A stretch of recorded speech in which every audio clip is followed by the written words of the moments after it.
Dieu a parlé à Samuel. Samuel lui a dit aussi. Il n'a rien dit. Tout ce qu'il a répondu que Dieu a parlé, qu'il fasse ce qui lui plaît.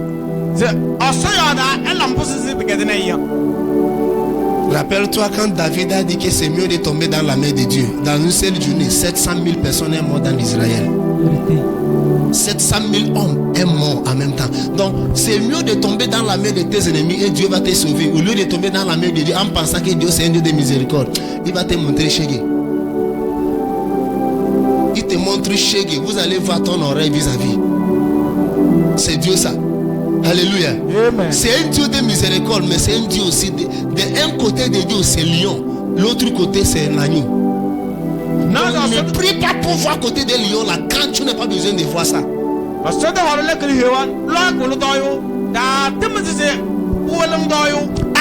de cet acte, la gloire de Dieu est bannie dans la vie d'Élie et ses enfants. Et à cause de ça, ça s'est affecté aussi tout Israël. Parce que Élie, c'est lui le sacrificateur de tout Israël.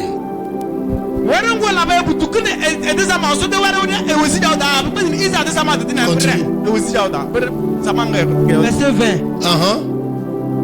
Tout Israël, depuis Dan jusqu'à Beersheba, depuis Dan jusqu'à Beersheba, reconnu que Samuel était établi prophète de l'Éternel. Maintenant, à partir de ce jour, tout Israël sait que Samuel a été établi comme prophète aussi dans la maison d'Élie. À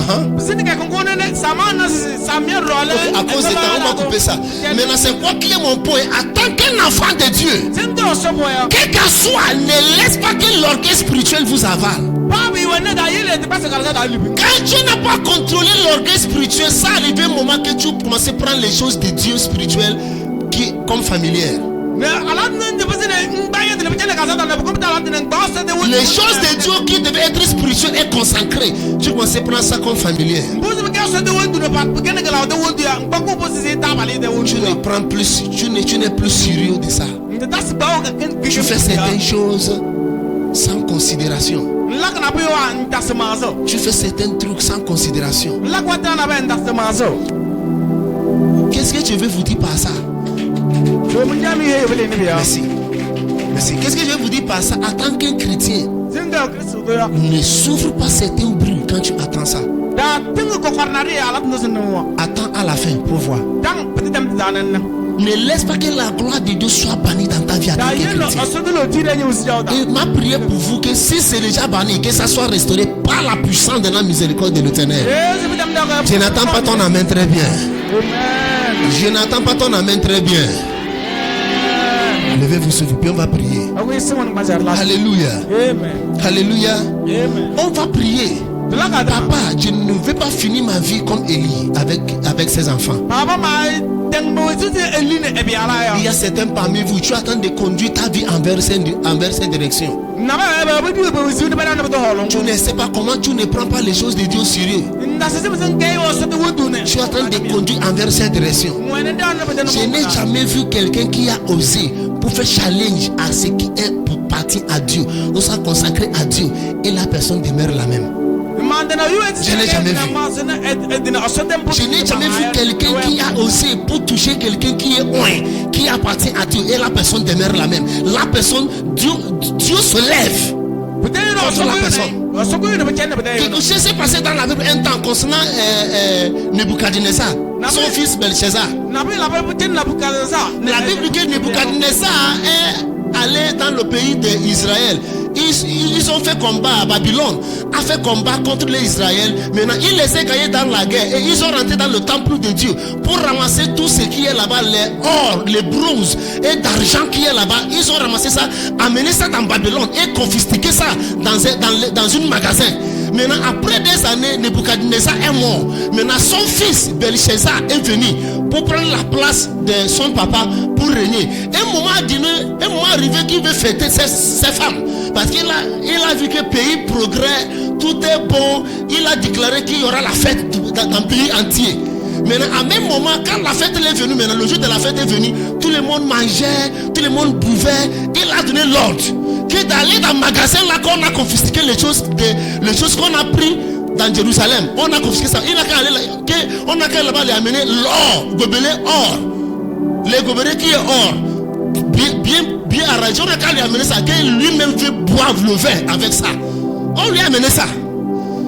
On a versé le vin dedans. Il a bu. Et ses femmes aussi a bu. Quand tout ça a vu ça, en tenant le gobelet en même temps dans la main, dans l'air, dans l'espace comme ça, dans l'air, une mère est sortie et écrit sur le mur de leur pays, de leur maison, disons, la maison. Il a écrit Méné, tekel ofacine. Après, quand ça s'écrit en même temps, là, tout le monde a eu peur. Le roi a cherché quelqu'un depuis Babylone, le début de Babylone jusqu'à la fin de Babylone. Il n'y a personne. C'est après, on lui a dit, il y a un homme dans ce pays. Ils sont parmi les gens qu'on a gagnés. On a mené dans le pays comme esclavage. Parce qu'on les a gagnés. Son nom c'est Daniel. En lui se trouve l'esprit excellent. Cherche-lui. Le gars est venu avec son caractéristique. Un homme qui est rempli de la gloire. Quand il rentre quelque part, ça se voit. Quand il est rentré, il n'a pas allé pour obéir ce que le roi dit. Il a regardé d'abord ce qu'il a dit. Ce qu'on a écrit sur le mur. Il a dit, le roi soit loué. Règne. Mais je vais vous dire, Dieu vous a déjà mesuré. Et tu as déjà trouvé. Dieu a trouvé une erreur en toi. Maintenant, il vous a déjà placé dans une balance de la vie. Maintenant, il t'a trouvé comme quelqu'un qui va mourir. D'ici, tu vas mourir bientôt. Il pense que c'est la blague. Même lui, ennemi est invade. Envahir. Ça va envahir. Envahir le pays de Babylone. Quand ils ont envahi le pays de Babylone, même lui, ils ont tué le roi de Babylone, Belshazzar. On lui a tué, même lui qu'il est mort. Pourquoi? Il a osé pour toucher ce qui est consacré à Dieu. En tant qu'un enfant de Dieu, il y a certaines choses que tu ne dois pas faire dans la maison de l'Éternel. En tant qu'un enfant de Dieu, il y a certaines choses qu'on ne doit pas attendre sur toi dehors. En tant qu'un enfant de Dieu, il y a certains comportements, un caractère qu'on doit, c'est obligatoire. On doit se voir ça en toi.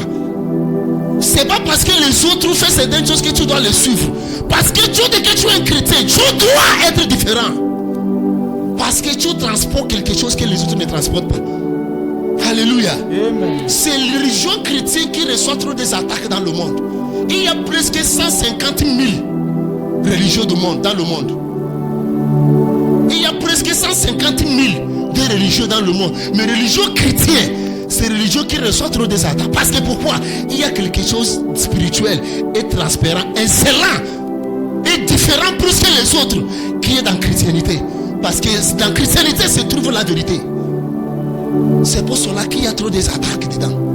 Et c'est ça aussi que le diable cherche pour détruire. En tant qu'un enfant de Dieu, cherche le moyen d'être à bon état avec Dieu. Si tu veux toujours demeurer dans la gloire, tu veux toujours demeurer dans sa grâce, tu veux que tu sois toujours relevant dans ce monde-là, tiens ce que tu tiens très fort. On va faire la prière. Papa, je ne veux pas que ma vie soit finie comme la vie d'Élie et ses enfants. Alléluia. Voilà comment Élie est monté, reconnu. Il a jugé le pays d'Israël pendant 40 ans. Le prophète. Il a jugé pendant 40 ans. Mais voilà comment il a fini. Parce qu'il a laissé que l'orgueil spirituel n'a qu'à lui pénétrer dans le cœur. C'est quoi l'orgueil spirituel? Quand tu penses que tu n'as pas besoin de Dieu encore. Tu es qui? Tu étais où quand Dieu a formé le ciel et la terre? Tu es où quand Dieu a dit que la lumière sort et la lumière sortit? Toi qui es rempli de pucelle et de sable, tu dis que tu n'as plus besoin de l'Éternel. Même lui, tu vas mourir. Un homme dans la Bible, c'est dans le Nouveau Testament. Il a dit que tu n'as plus besoin de l'Éternel parce que tu as tout ce que tu as aujourd'hui. La Bible dit que toi folle, tu demanderas ta vie ce soir. Parce que tu as exagéré dans les biens que tu as.